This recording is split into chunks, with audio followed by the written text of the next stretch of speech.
What's up, y'all? It's your boy Grant here. We're back with another video essay, and today I want to talk about Outkast, Stankonia, and how I kind of feel, honestly, like people kind of like say, "Hey, this album is." I don't. When you listen to it, like in 2023, it don't really feel like it doesn't.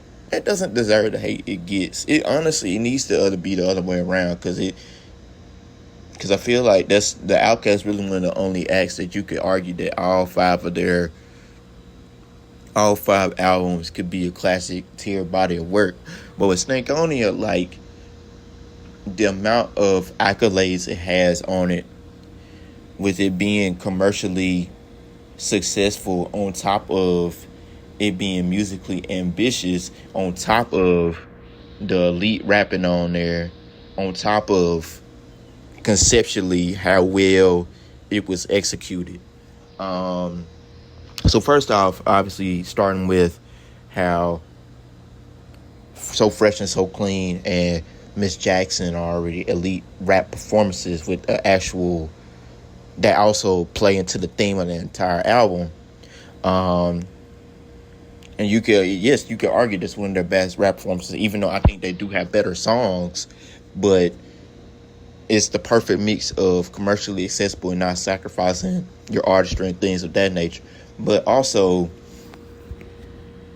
how musically ambitious this album is. Like, you got songs like, of course, Bombs Over Bad Dad, which is crazily listen to the first time, and the amount of like euphemisms that they put a spin on and turn to their own is probably one of my favorite things about Outkast ever. Like, they kind of are doing it on Aquemini and AC Aliens, but Stankonia, I honestly feel like this is like the peak of their creativity and ambitiousness as a whole, man. Like,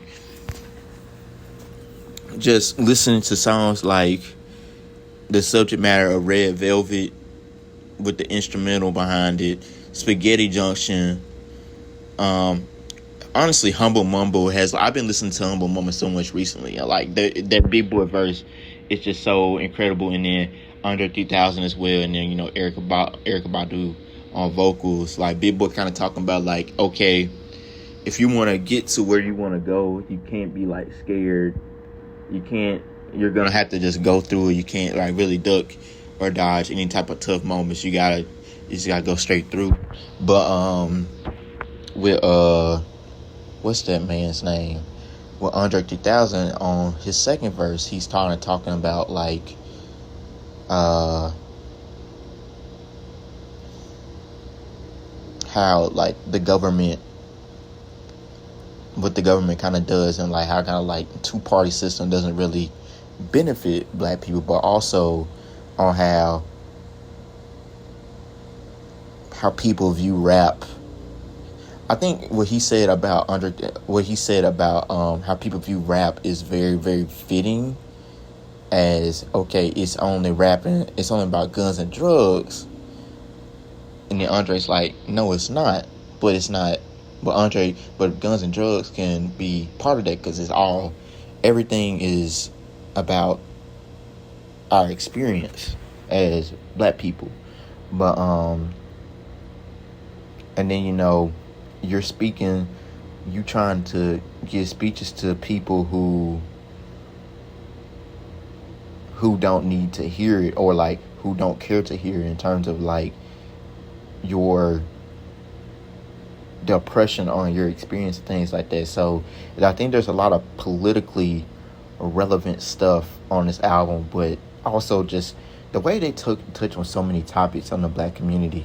Like, with, of course, Aquemini, I feel like it does it the best, but also, like, I feel like people don't give Stankonia that credit in that aspect. But I think my favorite, but there's so much great work on this album, and I really do appreciate Stankonia. But if y'all got anything y'all want to talk about, I know what I want to talk about. Let's see here. Hope that didn't cut out on me. I'm going to the album now. I'm trying to see what's on this list. So excuse me.